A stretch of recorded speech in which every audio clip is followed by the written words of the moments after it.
Hey guys, welcome back to the compound and to another Hammond correction tutorial video.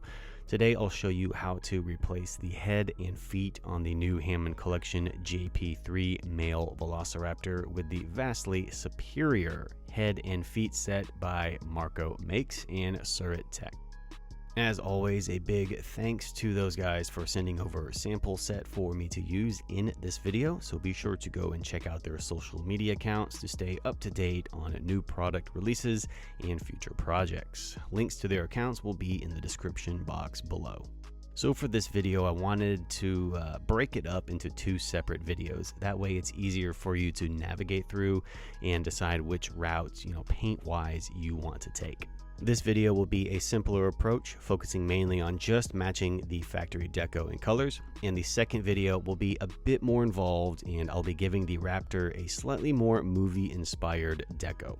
This will be a much easier format for you, that way you can just pick the video you want to use and jump right in. As far as the kits, you have two different options. You can buy the physical kits off of Surit Tech's Etsy store, or you can buy the digital STL file on Marco's Etsy store and print the heads yourself if you have access to a 3D printer. Both links will be down below in the description box. So first off, we need to boil some water and soak the Raptor in it for a few minutes to soften up the plastic. Once it's all gummy, you can just pop off the parts you'll be replacing. To make it easier putting the new parts on, I like to dip them in the hot water for just a few seconds to warm them up so they pop on easier. Always approach this step with caution and go very slow. You don't want to accidentally break anything. Now that I've got the feet and the neck part on, I'll do a quick test fit with the upper and lower jaw just to make sure everything lines up, and then I'll set the Raptor aside for now, and we're going to start to paint the inside of the mouth. It's always a good rule of thumb to take advantage of something like this being in two parts, to paint the inside of the mouth first before permanently assembling it. That way you can get in there and pick out all the little details inside the mouth. The first color to go down will be Vallejo Pale Flesh. I'll be putting the paints in a wet palette so it naturally thins the paint and it goes on nice and smooth and gives it a clean finish. So grab a fine tip brush and start picking out all of the flesh parts on the inside of the mouth. You want to be careful not to get any paint on the gray skin on the outside, since it has been color matched to the factory plastic, so there won't be any need to paint it. If you do accidentally get some paint on there and you notice that it's dried, you can always wipe it off with a Q-tip dipped in rubbing alcohol. If the paint is still wet, a Q-tip just dipped in regular water will wash it right off. That's the great thing about acrylic paints. They are super forgiving and easy to clean up. With the inside of the mouth done, now I'll grab some Vallejo Flesh Wash and I'm going to wash that into all the recessed areas in the mouth. This will just add some shading and some depth to the skin and give it a more realistic appearance. Next up, I'll go in with Vallejo Bone White and I'll hit all of those little teeth. I had to do this off camera so I could get close to them because I'm old and blind and it's hard for me to see little tiny things like that. So I had to get really close to it, but this is a hold your breath moment because these teeth are super small and one little hiccup can throw you off completely. So just go slow and use a very fine tip brush.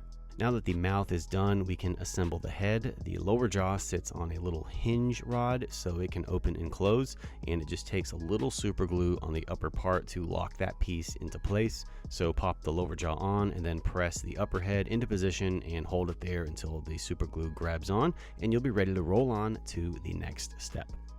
Now we need to match the color on the underside. For that, I'll be mixing two paints together, Vallejo Dead Flesh and Leather Brown. The mix ratio I've got going on is about 75% Dead Flesh to 25% Leather Brown.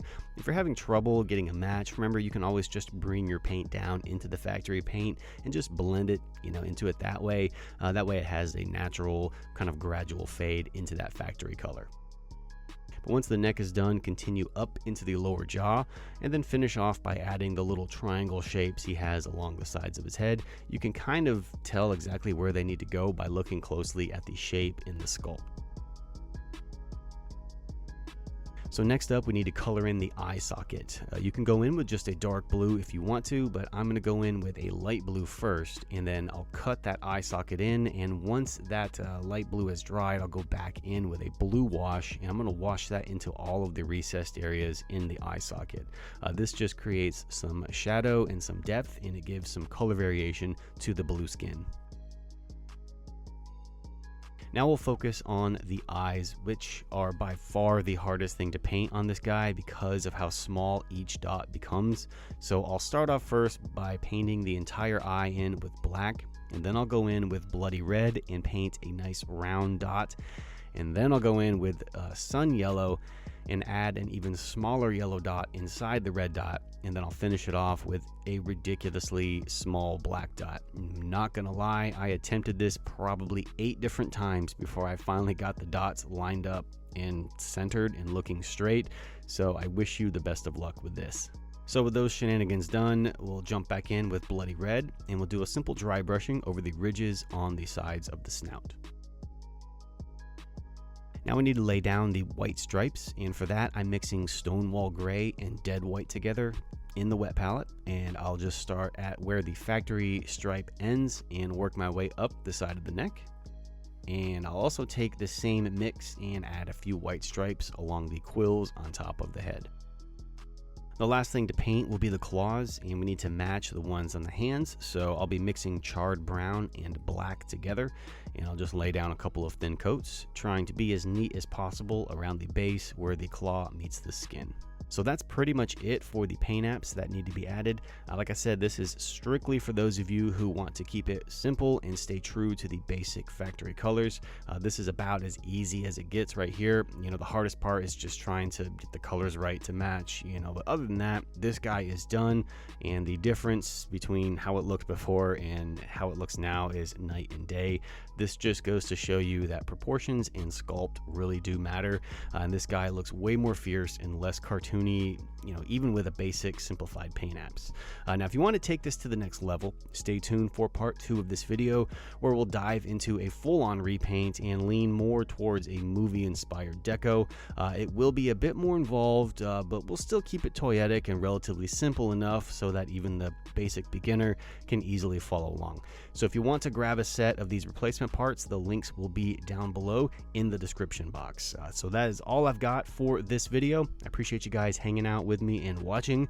You guys take care, and I'll see you around the compound.